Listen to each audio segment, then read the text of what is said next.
मुहूर्त म्हणजे थोतांडा आहे का? आपल्यापैकी अनेकांना मुहूर्त म्हणजे जुनाट आणि अंधश्रद्धा वाटते. पण चला पाहूयात त्यामागचं शास्त्र. आधुनिक विज्ञानात विशेषतः क्वांटम फिजिक्सने वेळ ही एक सरळ रेषा नाही हे मान्य केलेलं आहे. वेगवेगळ्या क्षणी विश्वातील ऊर्जा, स्पंदन आणि त्याची परिस्थिती ही वेगवेगळी असते. म्हणजेच काय तर प्रत्येक क्षण हा सारखा नसतो. हेच आपल्या ऋषीमुनींनी हजारो वर्षांपूर्वी सांगितलं.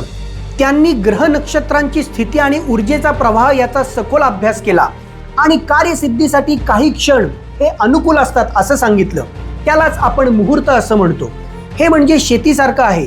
बी आपण कुठल्याही दिवशी पेरू शकतो, पण जर ते योग्य ऋतूत पेरलं तर आपल्याला पीक हे उत्तम मिळतं. तसंच कार्य आपण कुठल्याही क्षणी करू शकतो, पण जर ते मुहूर्तावर केलं तर त्याला मिळणारी ऊर्जा आणि यश हे कितीतरी पटीने वाढतं. म्हणूनच मुहूर्त ही अंधश्रद्धा नाही, तर ते शास्त्र आहे वेळेचं आणि गणित आहे ऊर्जेचं.